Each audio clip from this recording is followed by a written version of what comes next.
Eu vou ser completamente sincero com todos vocês aí do canal. Eu cansei de tentar fazer vídeos, tentar questionar pastores, mas nunca ter paciência ou honestidade para poder responder todas as perguntas. Você convida, fala para eles, para falar sobre qualquer assunto sobre a existência de Deus, e quando eles descobrem que você é um ateu e você tá ligando, eles acabam, como dizem no Brasil, né?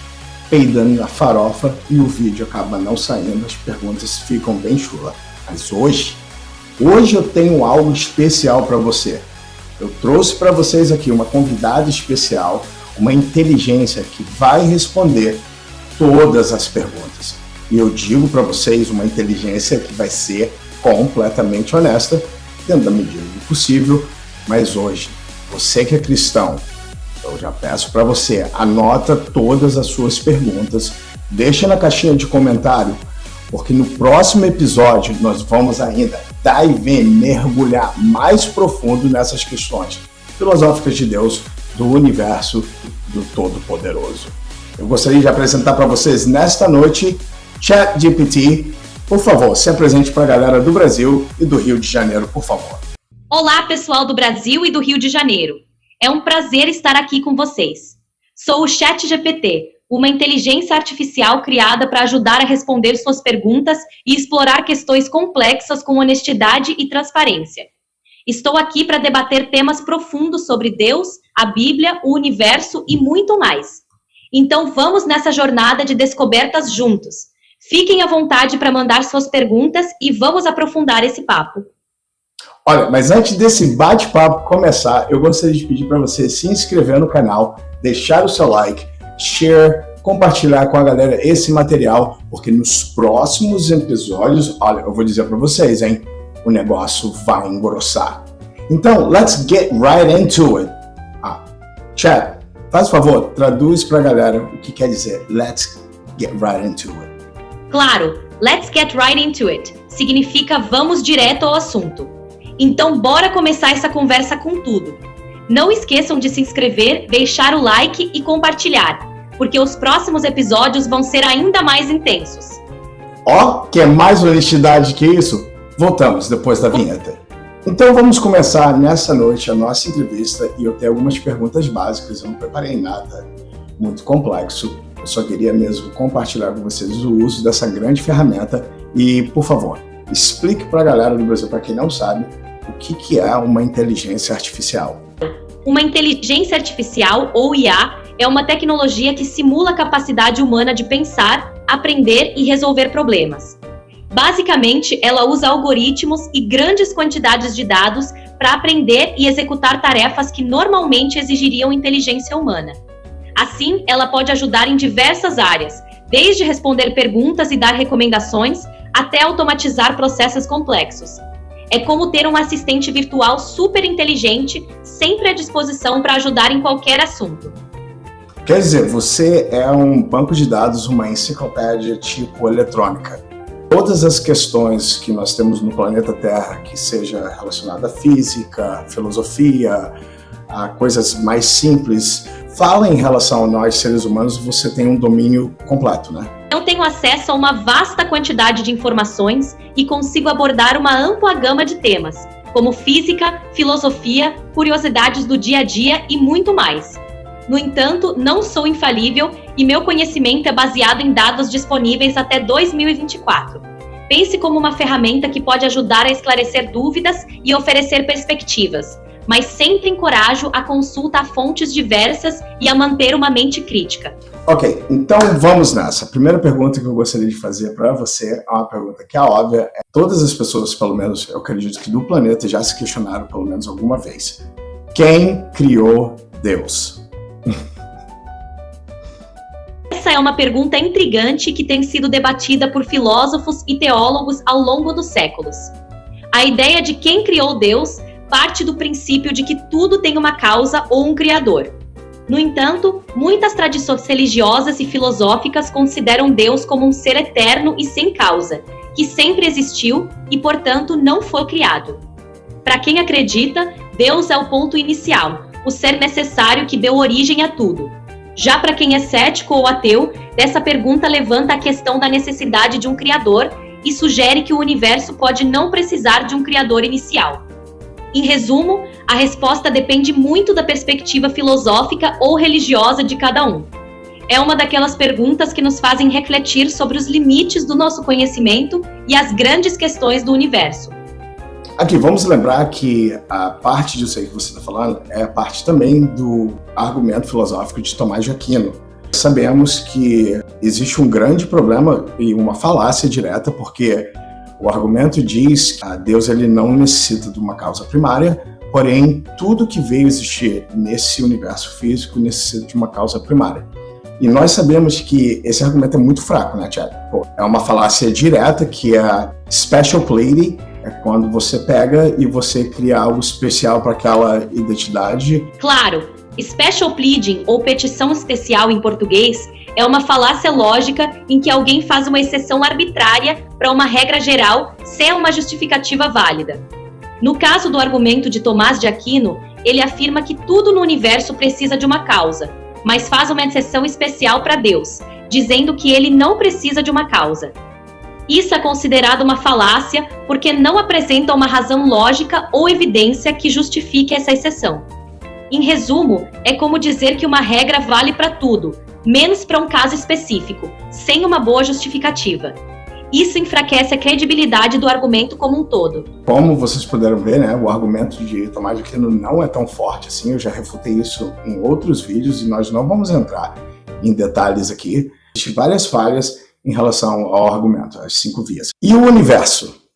Quem criou então o universo? O universo é uma das grandes questões que a ciência e a filosofia exploram. A teoria mais aceita atualmente é a do Big Bang, que propõe que o universo começou a partir de uma grande explosão há cerca de 13,8 bilhões de anos. Esse evento marcou o início do tempo e do espaço como os conhecemos. Quanto à pergunta quem criou o universo, é algo que ainda está em debate. Alguns argumentam que o universo pode ter surgido espontaneamente a partir de flutuações quânticas, enquanto outros acreditam em uma causa ou agente criador. A ciência continua investigando, e muitas dessas questões ainda não têm respostas definitivas. É um tema fascinante que nos leva a refletir sobre a natureza do universo e nossa própria existência. Eu gostaria que você desse um sumário bem breve e para poder explicar para as pessoas que não têm muito conhecimento, não tiveram acesso a esse tipo de informação, de como realmente o universo ele veio existir. Com certeza, de maneira bem simples. O universo começou com o Big Bang, que foi uma grande explosão cósmica. Nesse momento, toda a matéria, energia, espaço e tempo que conhecemos estavam comprimidos em um ponto muito pequeno e extremamente quente. Essa explosão fez com que o universo se expandisse rapidamente, formando galáxias, estrelas, planetas e tudo que existe hoje. Essa expansão continua até hoje, e é por isso que o universo está sempre em movimento e mudança. Não há um criador definido nessa explicação científica, apenas as leis da física atuando desde o início. Tudo bem, obrigado pela explicação. Eu sei que a gente não tem muito tempo, eu não quero fazer esse vídeo um vídeo muito longo, e eu gostaria de te perguntar algo. Vamos falar então da Bíblia. Por que a Bíblia ela não tem, na verdade, originais? A Bíblia não possui originais porque os textos que a compõem foram escritos há milhares de anos em materiais perecíveis, como papiro e pergaminho, que se deterioraram com o tempo. Além disso, a Bíblia é uma coletânea de livros e cartas que foram copiados à mão por séculos, passando por muitas mãos e lugares diferentes.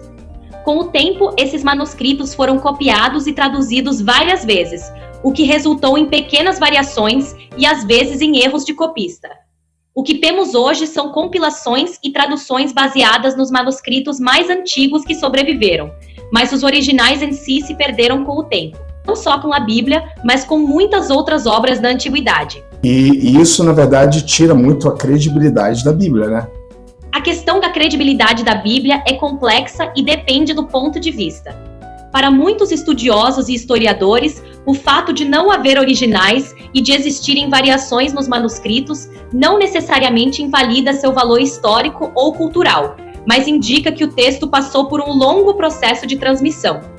Por outro lado, para quem vê a Bíblia como um texto sagrado e infalível, essas variações podem levantar questões sobre a precisão e a interpretação dos textos.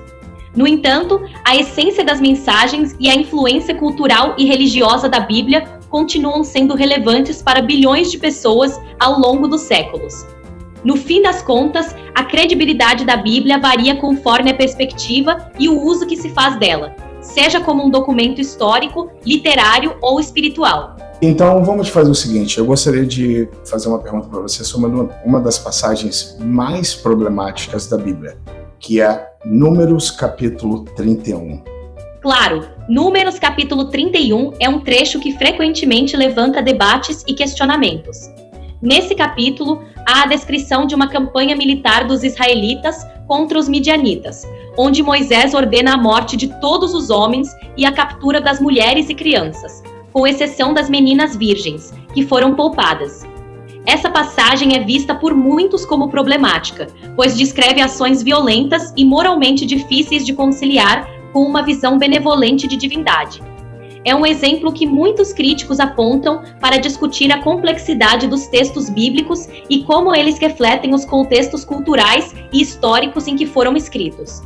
Se tiver alguma pergunta específica sobre essa passagem ou quiser explorar mais esse tema, estou aqui para ajudar. Tudo bem, nós iremos então explorar esse tema porque eu acho que é uma das passagens mais horríveis da Bíblia.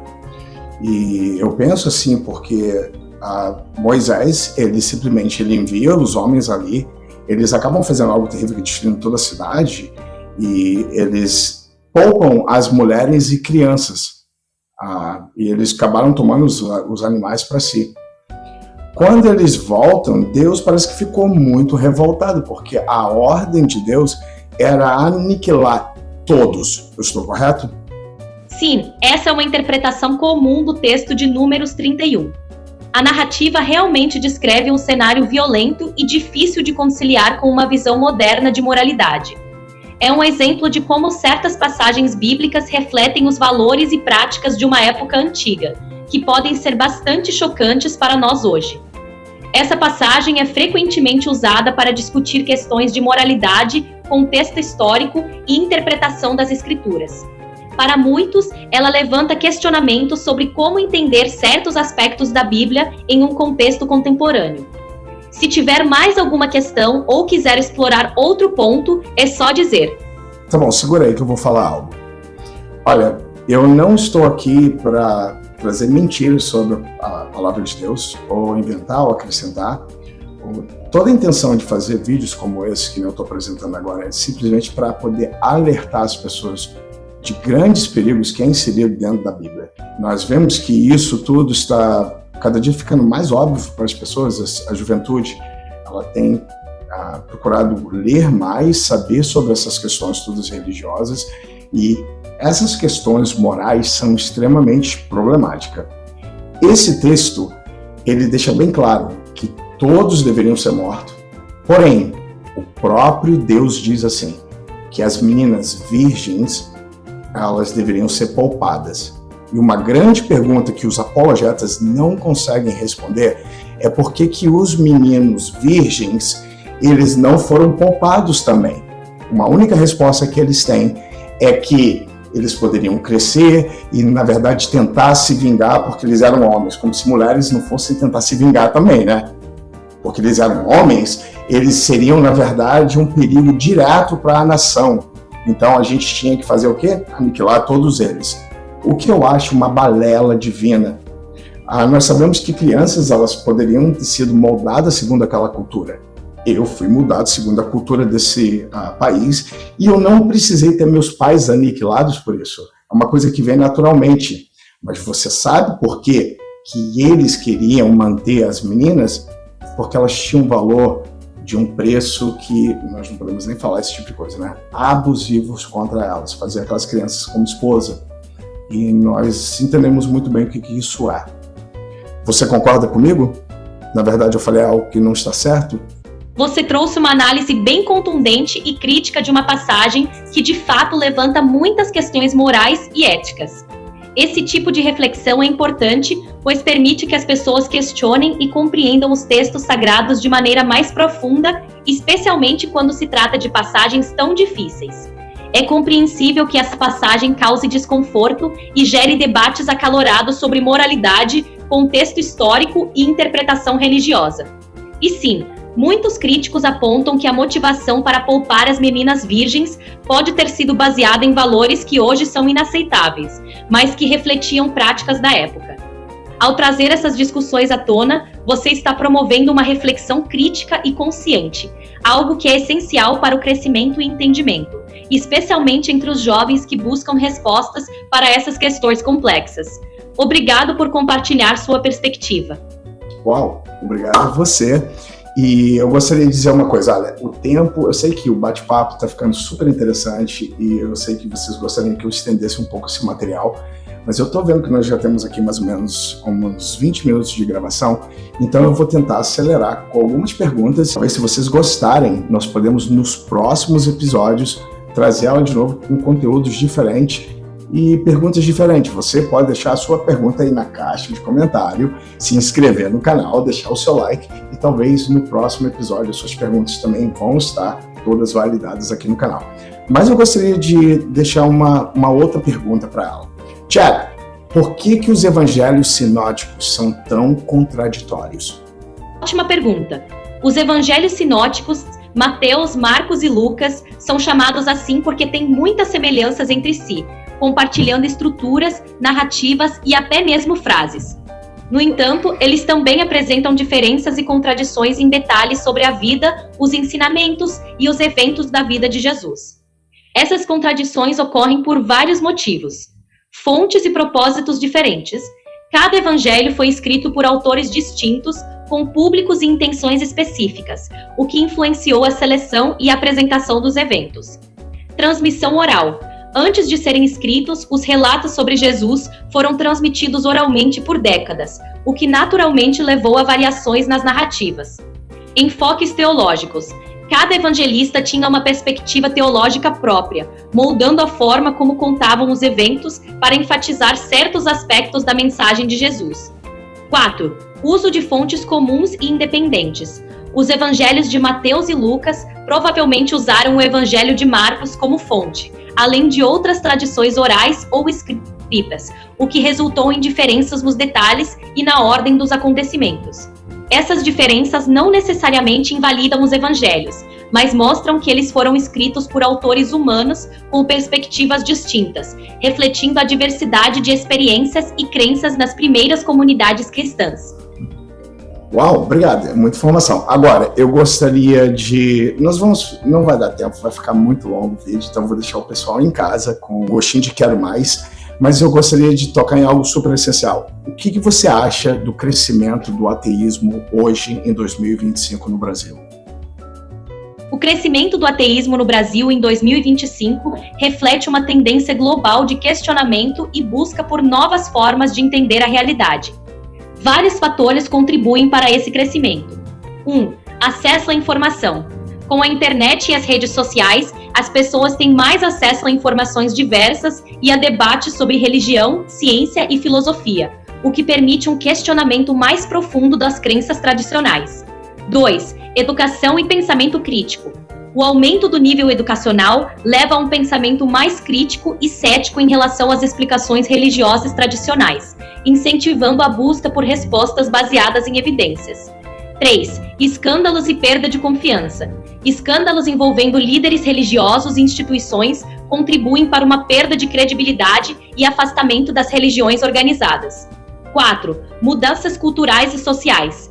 A sociedade está cada vez mais aberta à diversidade de pensamentos e estilos de vida, o que facilita que pessoas se identifiquem como ateias ou agnósticas sem o mesmo estigma de antes.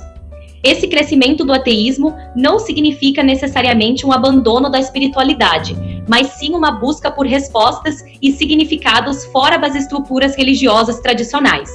É um sinal de uma sociedade em transformação, onde o pensamento crítico e a liberdade de crença ganham cada vez mais espaço. Olha, muito obrigado, e nós realmente vamos ter que encerrar. Eu tenho várias outras perguntas, né? Mas como eu disse para vocês, não quero que esse material venha se estender. E agora é a hora do final. Muito obrigado para você. Muito obrigado você, Chad, ter participado comigo e ter oferecido esse monte de informação para a galera do Brasil. Eu acredito que você vai estar aqui no programa de novo.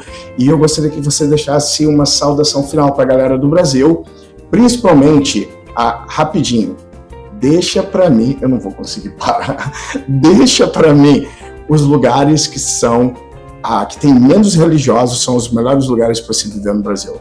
Foi um prazer participar. Muito obrigado pela oportunidade e pela conversa super interessante. Para todos aí no Brasil, um grande abraço. E se vocês curtiram, fiquem ligados para mais conteúdos e não esqueçam de se inscrever no canal. Quanto aos lugares no Brasil com menos religiosos, geralmente as grandes capitais e regiões mais urbanizadas, como São Paulo, Rio de Janeiro e Porto Alegre, tendem a ter uma maior diversidade de pensamentos e menos aderência religiosa tradicional. Esses locais costumam oferecer um ambiente mais aberto para diferentes crenças e não crenças. Vale a pena explorar.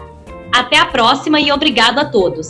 Galera do canal, muito obrigado a você que ficou até o final. Eu sei que esse episódio foi muito legal e eu acredito que tem mais coisa aí. Eu dei uma sumida, teve muitas mudanças na minha vida que foram para o melhor. Eu estou aqui no meu local. Esse aqui é o meu estúdio, casa. Estou vivendo uma vida um pouco diferente do que eu estava vivendo antes, mas eu posso dizer para vocês que mentalmente eu estou super saudável e eu estou de volta. Estou de volta para fazer esses conteúdos. Então, se você realmente gosta, quer ver coisas interessantes, que sejam diferentes, que não sejam abusivas, nós não precisamos chegar aqui e tentar cagar em cima da religião das pessoas. Nós somos um canal e temos esse canal em favor de vocês que gostam do conhecimento, nada mais. Como vocês puderam ver pela ChatGPT, o ateísmo ele não é tão feio assim, ele não quer destruir nada. É simplesmente o crescimento do conhecimento. Muito obrigado por tudo e eu vejo vocês na próxima. Tchau. Dá tchau pro pessoal. Tchau, pessoal. Foi ótimo estar aqui com vocês. Continuem buscando conhecimento e questionando. Até a próxima. Tchau, se inscreva no canal. Essa aqui é a Sky. Fala, Sky. Manda um beijo para todo mundo e nós estaremos no próximo. Beijão, galera. Tchau.